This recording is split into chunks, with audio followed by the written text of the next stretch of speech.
morning, Paradox. Hey, would you guys stand to your feet for a moment with me? I am very mindful of the fact right now that a week ago at this point in the morning, I was walking down a dirty road in Haiti to a church service that would last for 3.5 hours and feel like it was held in the center of hell. It was so hot.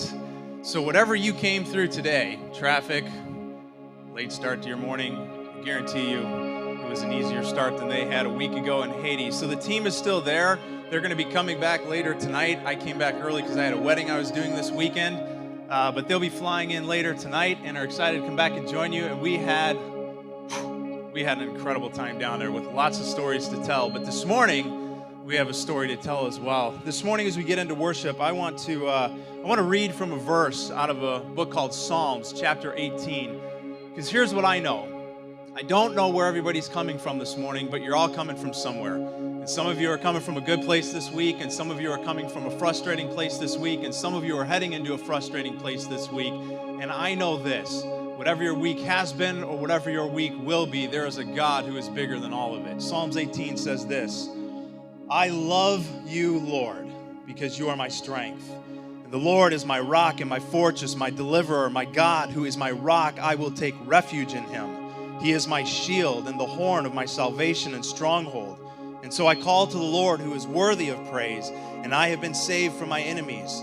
Though the cords of death have entangled me, and the torrents of destruction overwhelmed me, the cords of the grave have even coiled around me, and the snares of death have confronted me. And yet in my distress I called to the Lord, and I cried out to my God for help. And from his temple he heard my voice. This morning, here's my hope for you, whether it's in the worship, during the message, during the close, or maybe even a private moment as you just walk out of the building later today, that whatever it is you need help from the Lord, that you would call to him, because his promise is this, he will hear your voice. So this morning, just want to invite you to lift your voice to him as our band leads us to do it. Welcome and good morning. Wow, that's me. I better get it. Well, good morning, Paradox. Wow, I can't tell you how excited I am to be here for a number of different reasons. First of all, I just love your church. I love Craig and Nicole. And if you guys don't know, those of you that don't know, I'm the lead pastor at Hope City Church. And yes, you can give a shout out. Do I got some representing out there? But we're like one of your children. So I'm kind of like, it's a perfect topic today because I'm talking about being a child, some childlike faith. And so I just want to say that it's just marvelous. I don't know what else to tell you besides like what an incredible job you guys have done coming together and being obedient to God and being in this building right here. It's just incredible to me what you guys have done and what God has done obviously through you guys. It's an inspiration to me. We're at Hope City, just to kind of give you a little rundown of what your children are doing. We're going to be 3 years old. Actually, I was here 3 years ago in Spoke. I believe it was in August, just before we launched. And so we're just coming up on our 3-year anniversary. And in that time, in fact, we just baptized 12 people last week, which is great. We average about 200 people already on a Sunday morning, which is great. And that's all because of churches like you. Oh, and here's the greatest thing. I almost forgot this.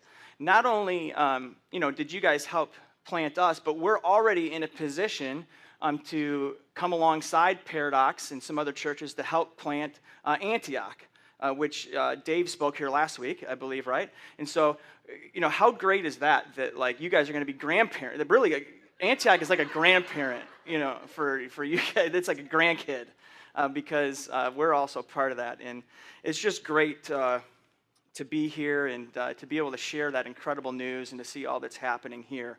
And so I'm going to get started. I'm going to read a passage of Scripture, and we'll dive into the message, okay? So I'm going to be reading out of Matthew chapter 18, and this is sort of the summary text I think you will be using for the next few weeks as we're in this series about not being grown up. No grown-ups allowed. So Matthew 18, in verse 1, says this, At that time the disciples came to Jesus, saying, Who is the greatest in the kingdom of heaven? And calling to him a child, he put him in the midst of them and said, Truly I say to you, unless you turn and become like children, you will never enter the kingdom of heaven. Whoever humbles himself like this child is the greatest in the kingdom of heaven. Whoever receives one such child in my name receives me. But whoever causes one of these little ones who believe in me to sin, it would be better for him to have a great millstone fastened around his neck and to be drowned in the depths of the sea. So Jesus, right as we notice right here, right in verse 3, it says that we got to become like a child. What is Jesus saying when he says we have to become like children? I know what a lot of the guys are thinking in here. You're thinking, my goodness, all right, Christianity, I think I'm be like a kid. I can do this. I mean, my wife tells me I'm a child all the time, right? Is that what Jesus means, though, to be, when he says to be like a child? Well, of course not, right? He's telling us not to be childish, okay? But he's calling us to be childlike, to be childlike. So there's no grown-ups in the kingdom of heaven. In fact, in our church, I often say, we call it Kid City. I'm not sure what you guys have like a whole jungle over there, don't you? A whole jungle full of kids. But I don't know what it's called. What is it called? Journey. I like to say Kid City or Journey. Go over there and look and see what's happening there, like especially during their praise and worship. That's going to look more like heaven than what a lot of us are doing, right, as grown-ups in the way that we think. And so Jesus, as he tells us to be like children, there's a number of different characteristics that we could look at and say, well, this is what he means, like to be humble and, to a number of different ways. But one of the very clear things that Jesus says is that we need to have childlike faith. It's childlike faith. That he's saying that there's this clear correlation between our relationship to our own parents and as children live, to our relationship with God. There's this clear correlation. In fact, that's why people get on me all the time. I feel like this is the first Sunday that I'm actually allowed to use my kids in all my illustrations. Usually I have people telling me, man, you talk about your kids way too much. And it's like, well, it's just so obvious, right, that I see this parallel between how my kids act to me and how I clearly have and are still acting towards God in a lot of different ways. And so when Jesus tells us to have childlike faith, that in order to see the kingdom of heaven, that in order to maybe experience God on a daily basis, because the kingdom of heaven is here now. You know that, right?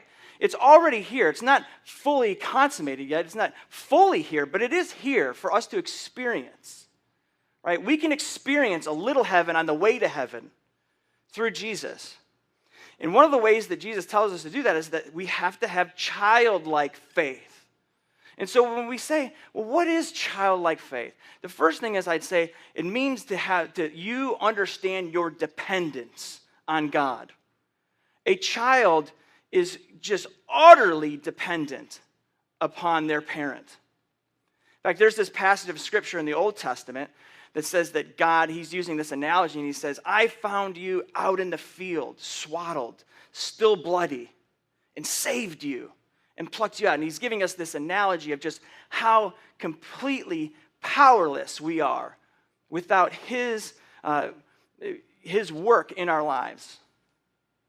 And so children are, I think as adults, let me say this, as adults, I think we think that we're dependent on God, but if you really think about how self-sufficient you are now, compared to how dependent you were as a child, it really begins, if you really take a hard look at that, you begin to realize, wow, how dependent am I on God? Or do I begin to rely on a lot of other things? Am I really relying on my skills to get this done, my intellect, my hard work, my perseverance, things like that? Now, when I begin to look at how dependent kids are, I begin to actually get pretty convicted and think, man, I don't know if I feel that way at all. You know what it was like to be a kid? How dependent were kids on their parents, right? Up until just a few weeks ago, I remember, this is how dependent we are. Even when we get a child goes into the bathroom, what do you hear him say? This is how dependent they are on his parents. I'm done, right? That's pretty dependent. And you all know what I'm talking about, those of you that are parents. What means, I'm done. It means, I need you to come over here and even do this for me. I can't even do this for myself.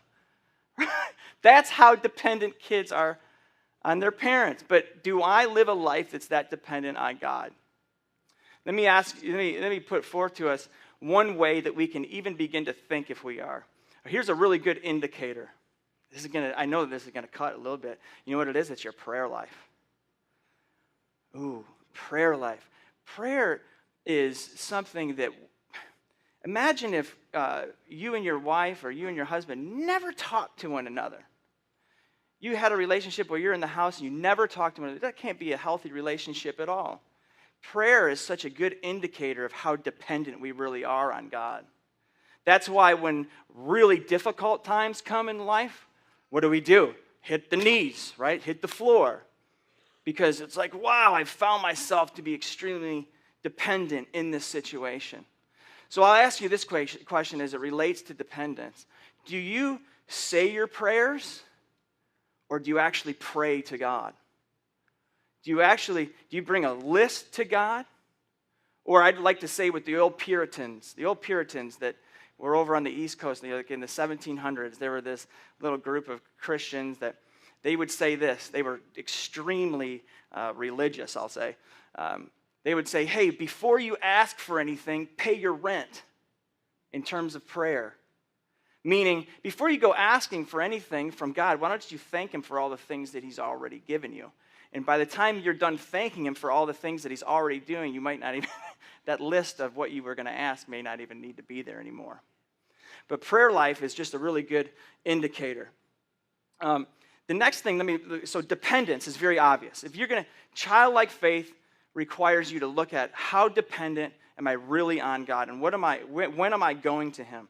The other thing that I can tell that when a person has a childlike faith, or when you look at a child, I notice that they will believe virtually anything I tell them because I told them, right? Not because it's rational, not because it could make any sense, but because it came from me. You say, well, what do you mean? Well, like Santa Claus, like the Easter Bunny. I'll be careful. I got one in here of my own. I got to be careful. One knows and the other doesn't.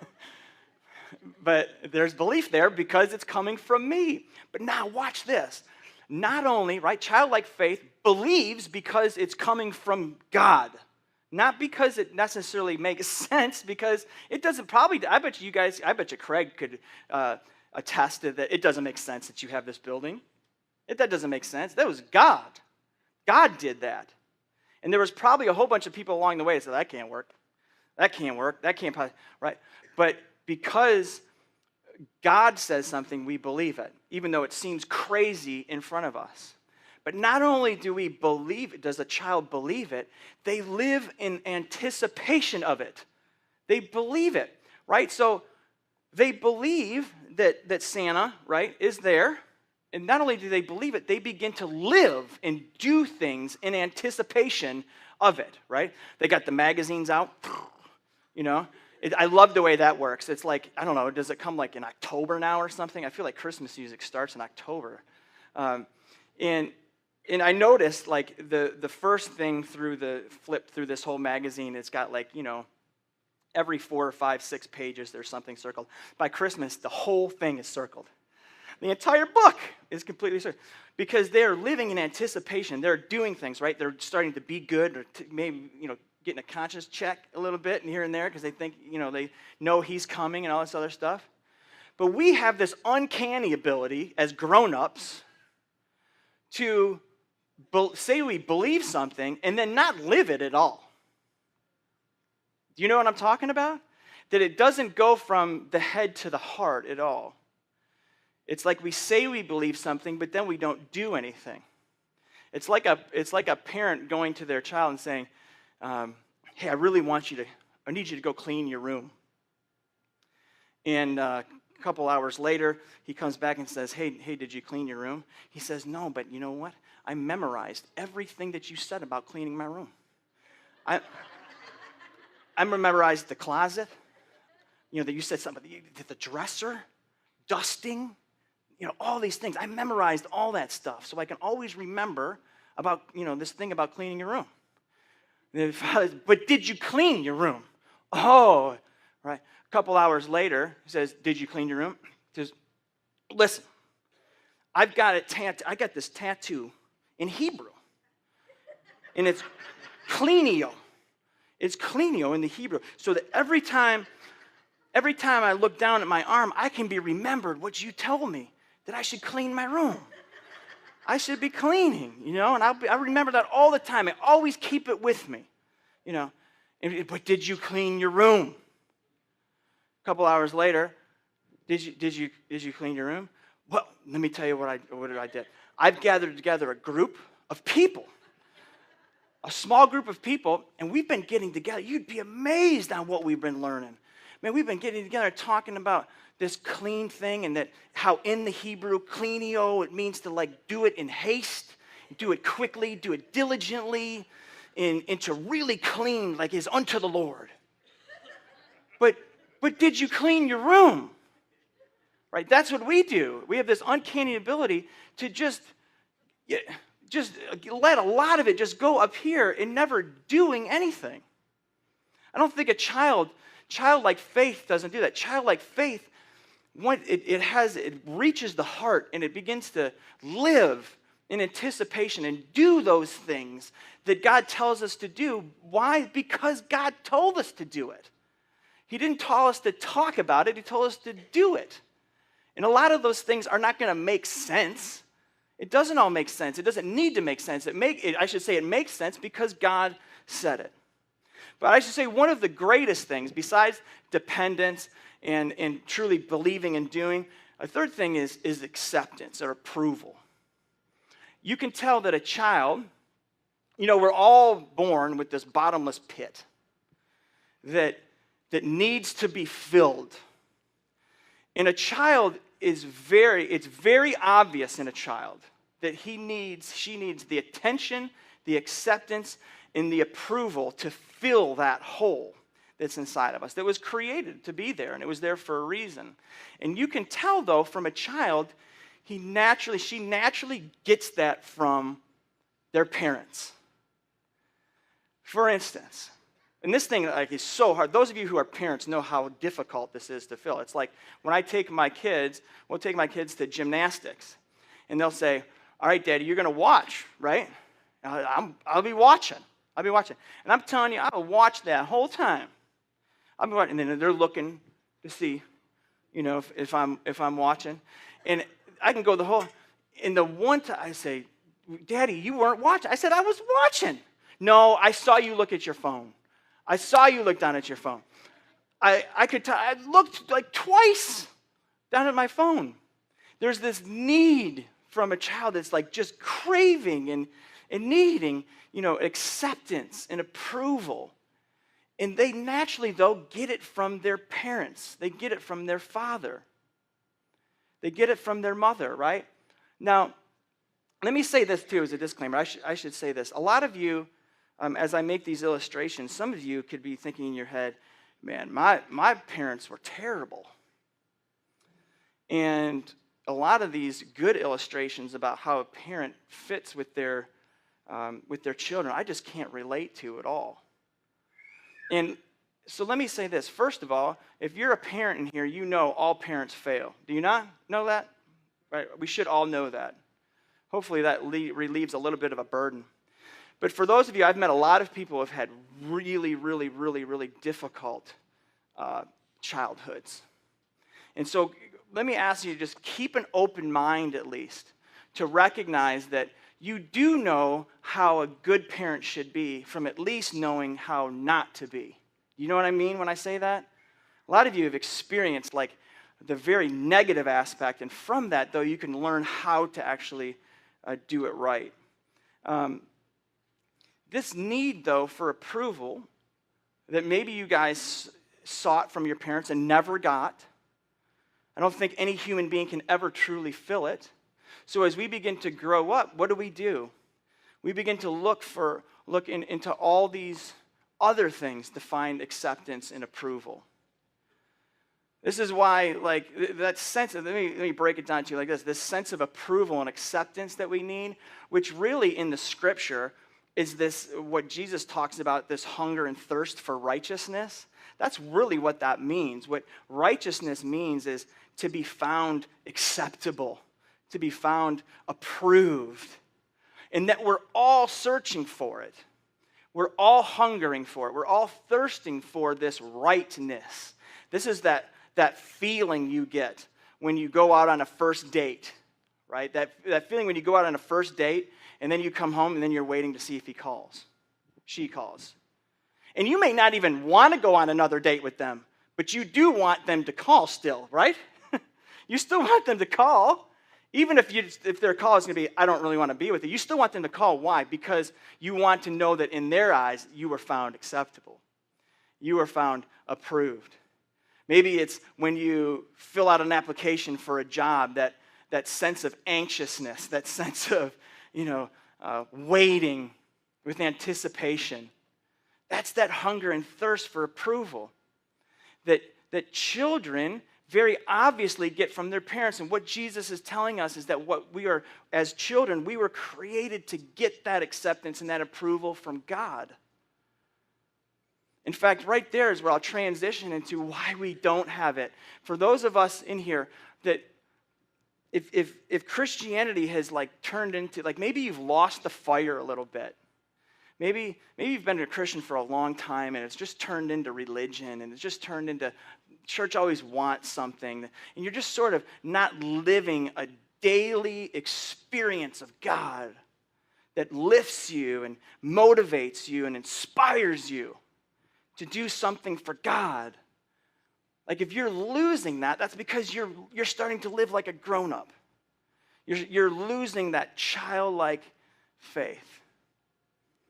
Now, if God created us to have it from him, right? God created us to have this relationship as him as our Father, then why don't we live with that faith? Why is it that we fall back into that drudgery like this? Well, I can tell you why. The reason why is because, what did I say? I said that approval and that acceptance that we all need, we're all born with it, that we were created to get it from God. But as we grow up, we begin to try to get it in all kinds of other things besides our parents, besides God. I mean, I could name countless things that I have trusted in this life that have only let me down. In fact, a lot of us, we know exactly what that feeling is like. We want to show you a short video where we can really connect and demonstrate what it is like when we begin to trust in things, right, that we weren't created to trust in. What happens when we do that? 1, 2, 3, go.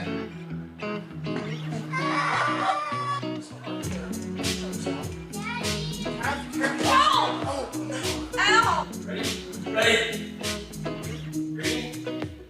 Oh. Oh. One. Oh.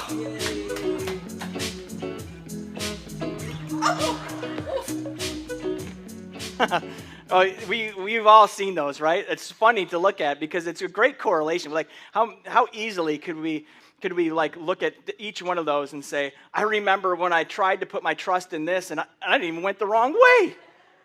Then no, I told you to do this, but you went the other way when I told you to do that. Or you put your hopes and your dreams into somebody and they walked away. They turned away. They weren't there when you needed them.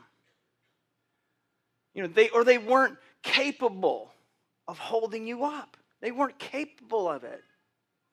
And what that does is it begins to make us more self-reliant.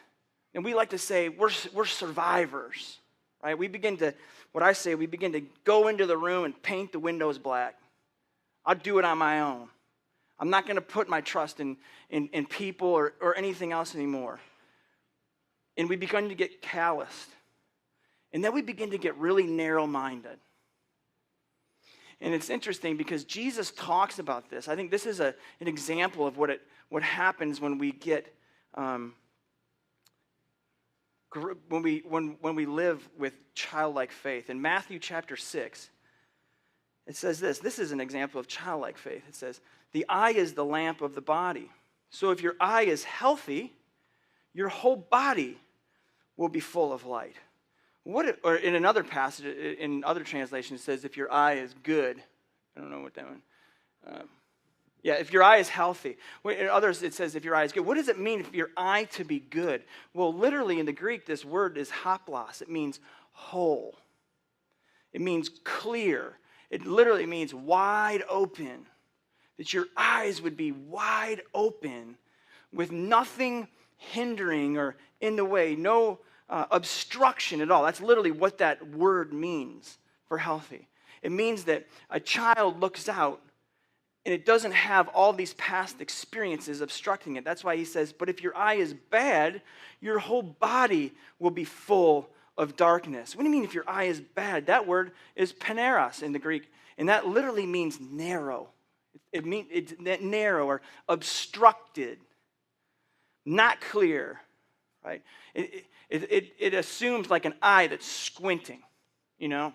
Like if you're a grown-up, if you're doing this, squinting, you know, your eyes all the time, you know, just looking for, you're just obstructed. You no longer, these things that have happened in your past, these things that are now getting in the way of what you see happening. You tend to instead see what you're looking for rather than what God has there for you. See, the clear, open eye begins, we like to say this at Hope City, that we're expecting God to do great things with no expectations. Well, what does that mean? It means we're expecting him. We don't know what is there. We know something is there, though. But we're not going to limit him based upon what our thoughts are or what our rationale are or what is obstructing our view. See, that's how a child is. A child sees more. Childlike faith sees more. It's not obstructed anymore. The past is gone. I don't ever need to look into the future or begin to dictate what God could or couldn't do in my life because of something that happened to me, I did, or anything like that. It's clean slate. It's over. God has a clear road ahead for me. And I don't know what it is, but I know he's doing something. And a child sees that there's more than what I can see.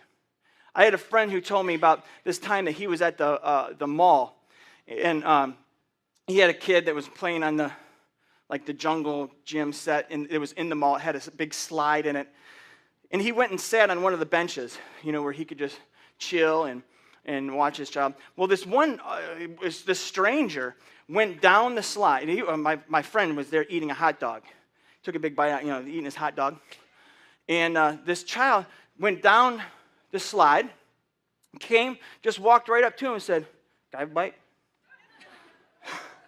And my buddy's like, really? Like, what do you say? And so he goes, "Well, I would, but, I took a bite. I took a bite out of this, and you don't want to get that." And the kid goes, "You didn't take a bite out of the other side."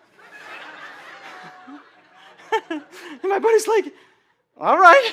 And he gives him a bite, right? Well, we would never have thought of that. What about the other side of the hot dog? We've got things in our lives that are pointing at, look at this, no, look at this. No, we can't do that. We can't get that building. We can never raise that money. That can't happen. But God is saying, no, I own the cattle on 1,000 hills. Trust me, look to me, be obedient to me, listen to me, do what I tell you to do. And look, don't be obstructed by what everything else in this world is trying to point you to. Look to me. There's something greater. There's something bigger. Don't live life with obstructions getting in the way of what God could do. Expect him. God wants us to expect him. I do expect God. I know that sounds kind of, that doesn't sound very, very humble, right? But God wants us to expect him to do things without the expectation. Do you understand what I mean when I say that?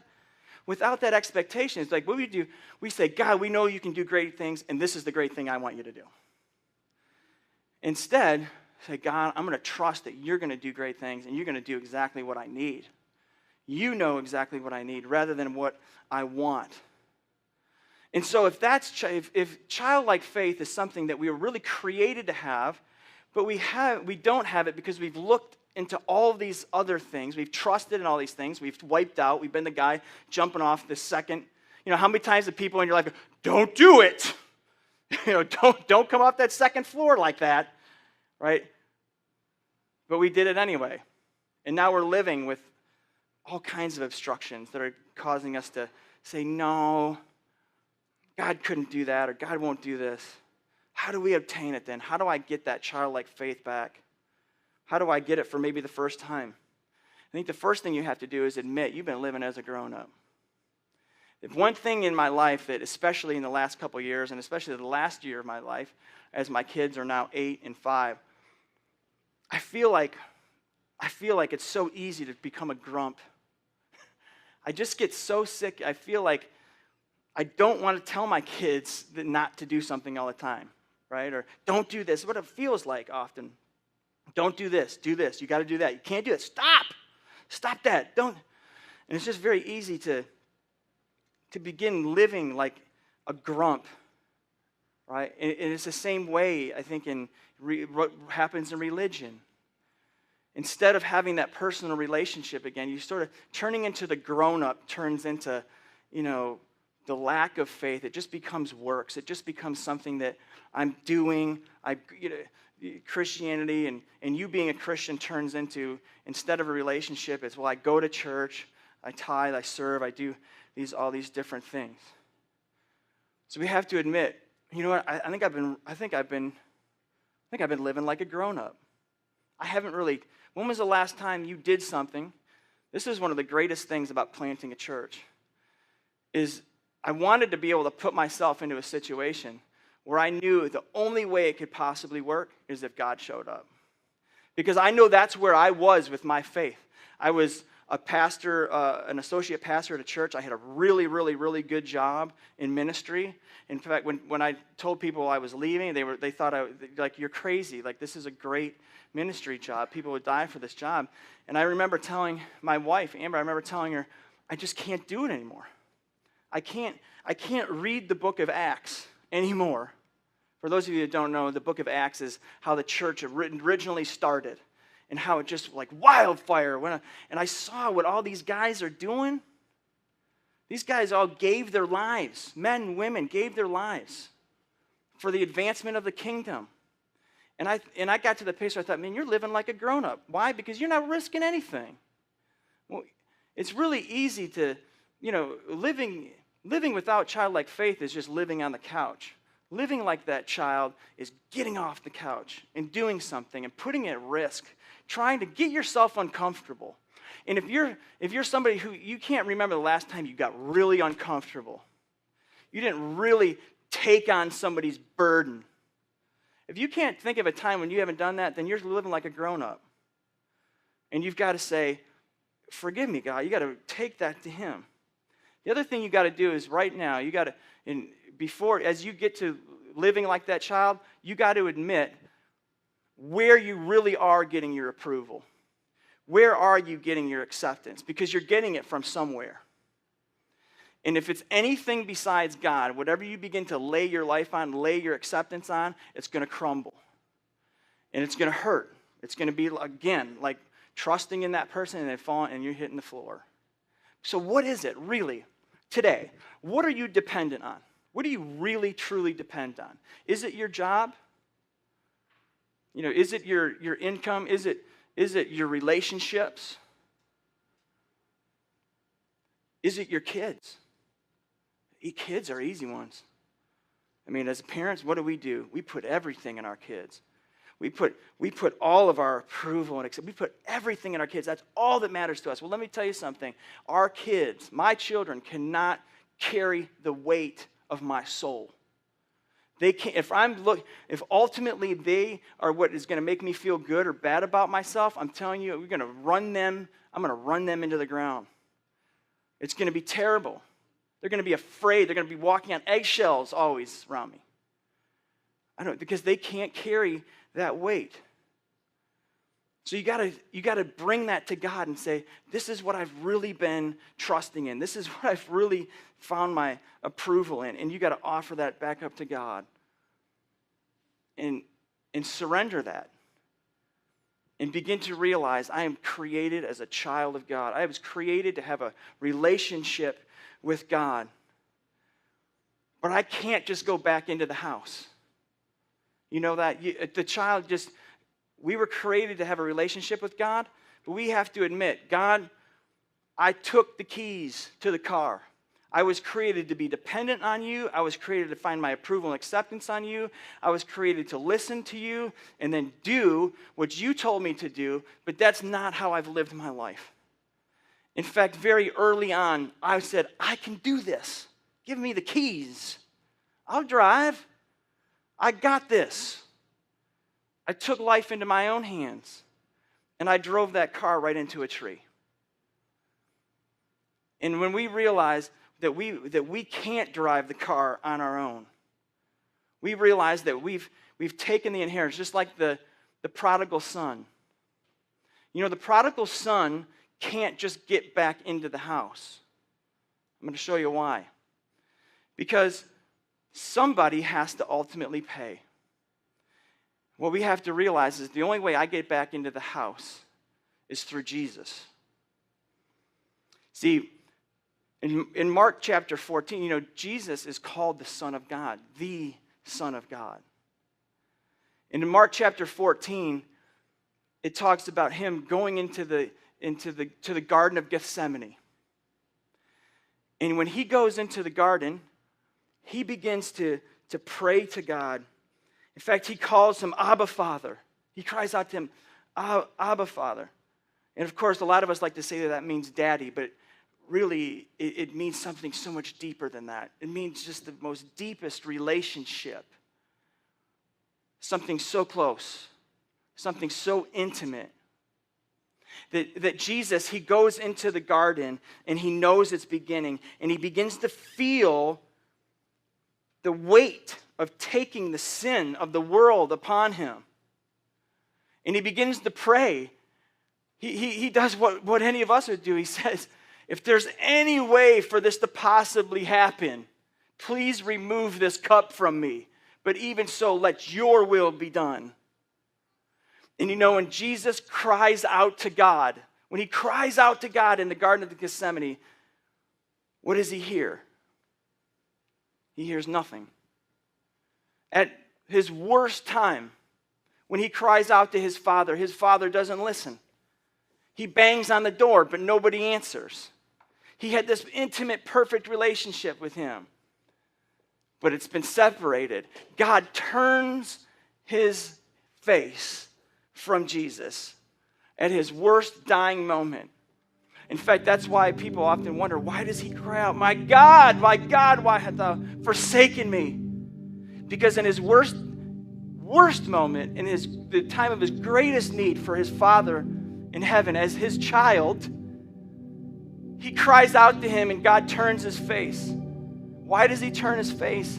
So that he could turn his face to you and I.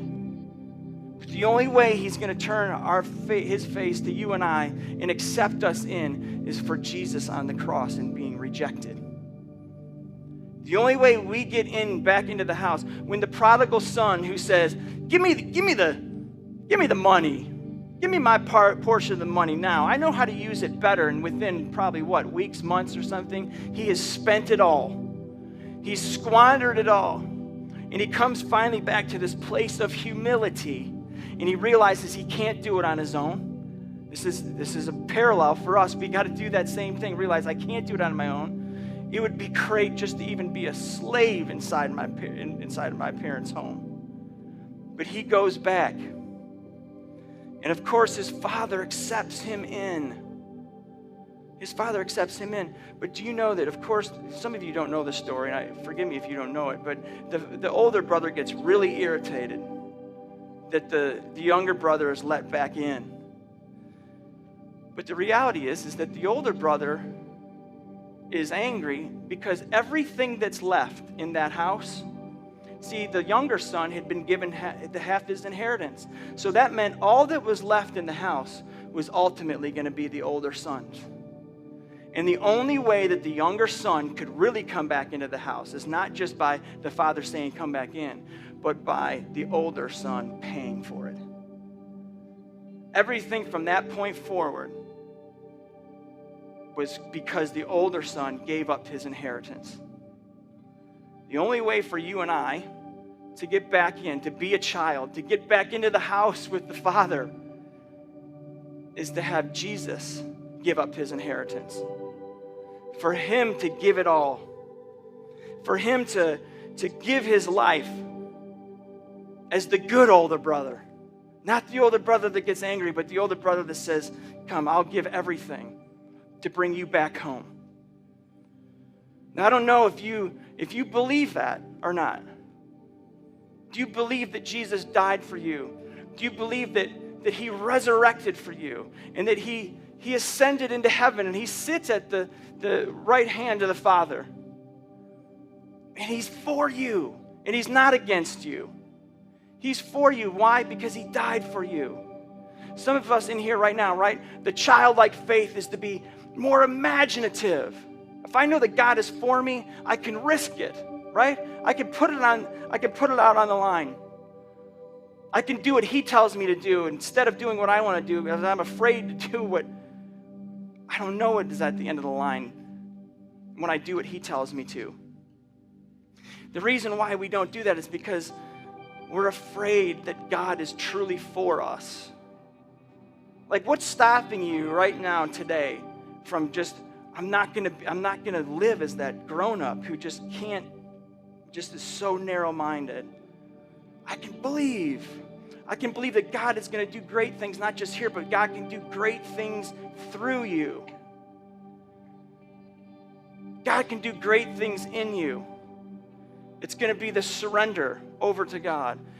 And the only reason why I can come up with why you and I wouldn't do that is if we thought for a second that maybe God's plan for us isn't really the plan that we want. Or I remember when I first became a Christian,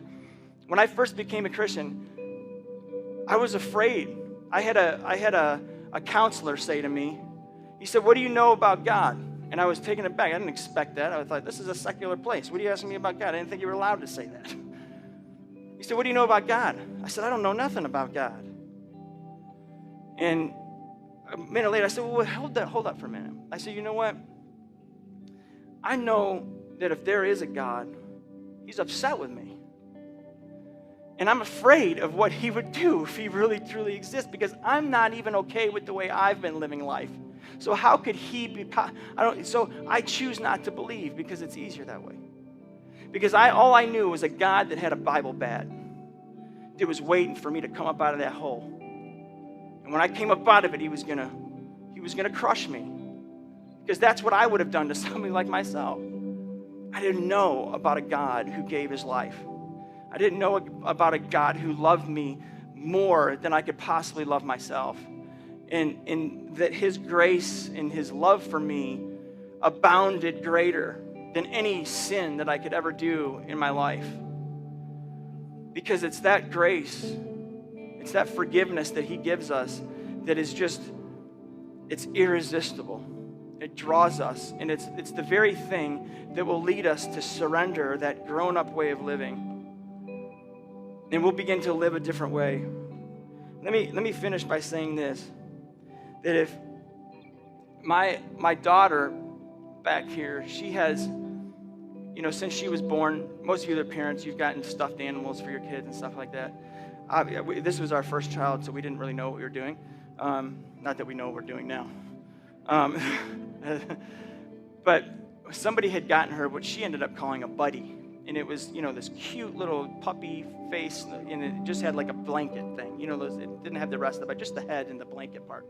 Well, she gravitated towards that, and she loved it so much. And we were like, oh my gosh, like, she loves this thing so much. Like, what would ever happen if we lost this thing? We were like frightened. She loved it so much she'd lose it. So what did? We went out and got another one.